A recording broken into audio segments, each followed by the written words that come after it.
Good afternoon, everyone. We, the NAACP, know fully well why we stand in solidarity with our indigenous people. Because we also know what it's like to have your identity stolen.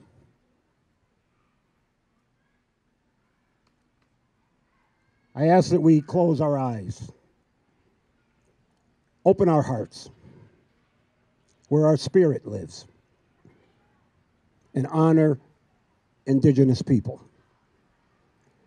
Their ancestors lived on the land known as North America, whose existence was thousands of years before the first European explorers arrived. We here in the Berkshires recognize and honor the history, culture, and perspective of the Mohegan, the Nipmuc, and the Potuck tribes, and their sacred past, whose land we occupy. The feathers that I wear today is the Native American culture. It is a sign of respect and honor. They represent freedom, power, wisdom, honor, trust, and strength. It was Dr. Caswell Parker, a member of the Sienic Nation.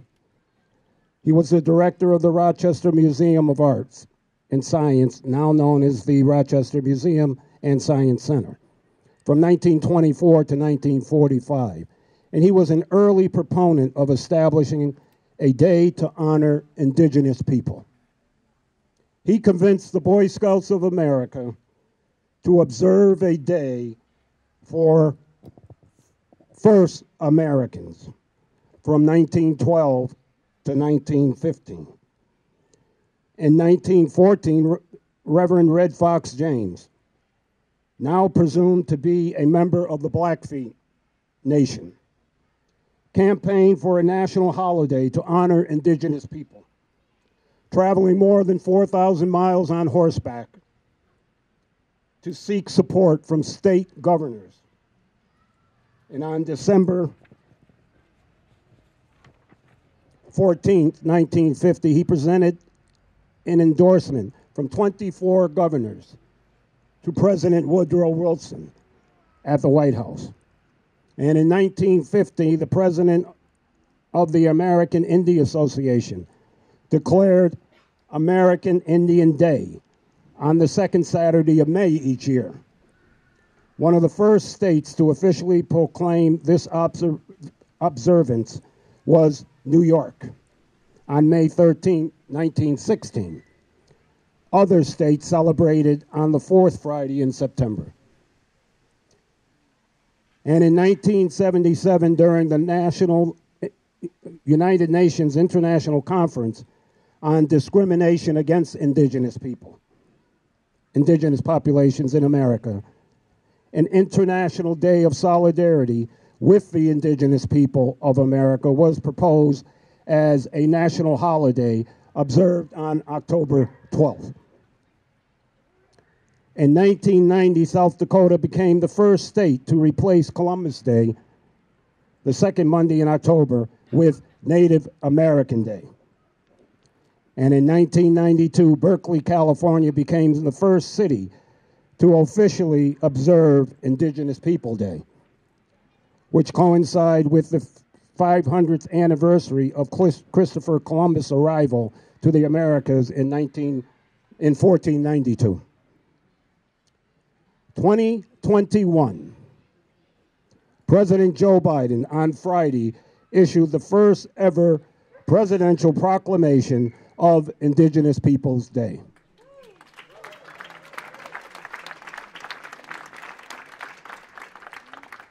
He stated, for generations, federal policy systematically sought to assimilate and displace Native people and eradicate Native culture.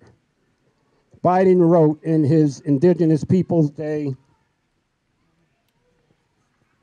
proclamation, today we recognize Indigenous peoples' resilience and strength, as well as the immeasurable positive impact that they have made on every aspect of American society.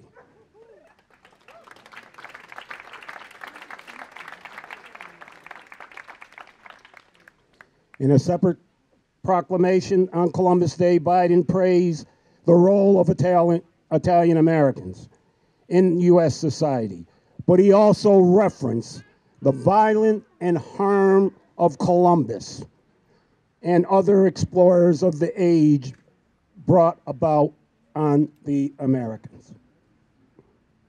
Last week, Acting Mayor Kim Janey signed an executive order declaring the second Monday of October to be Indigenous Peoples' Day, to affirm the city's commitment to reconciliation and support for the rights of Indigenous people. She is the acting mayor of the city of Boston. Here in Berkshire County, unfortunately, we remain divided. Pittsfield Public Schools, Beckett Central School are the only school districts to officially rename Columbus Day as Indigenous People Day.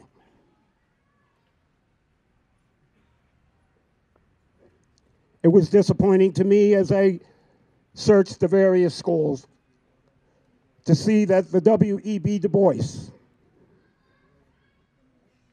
Regional Middle School celebrates today as Columbus Day on their calendar. Great Barrington and Beckett are the only townships that recognize and celebrate this day as Indigenous Peoples' Day. We must unite in this part of Western Massachusetts, all cities and townships, all school districts.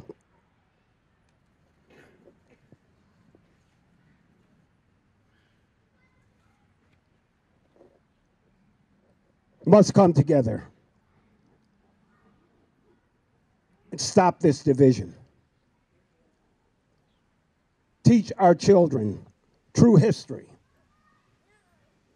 Indigenous history, like Black history, has been misrepresented by the storytellers. Like Black history, the fantastic contributions to America by our real Americans, Indigenous Native Americans, is not in our history book. A change has got to come, for it is long overdue.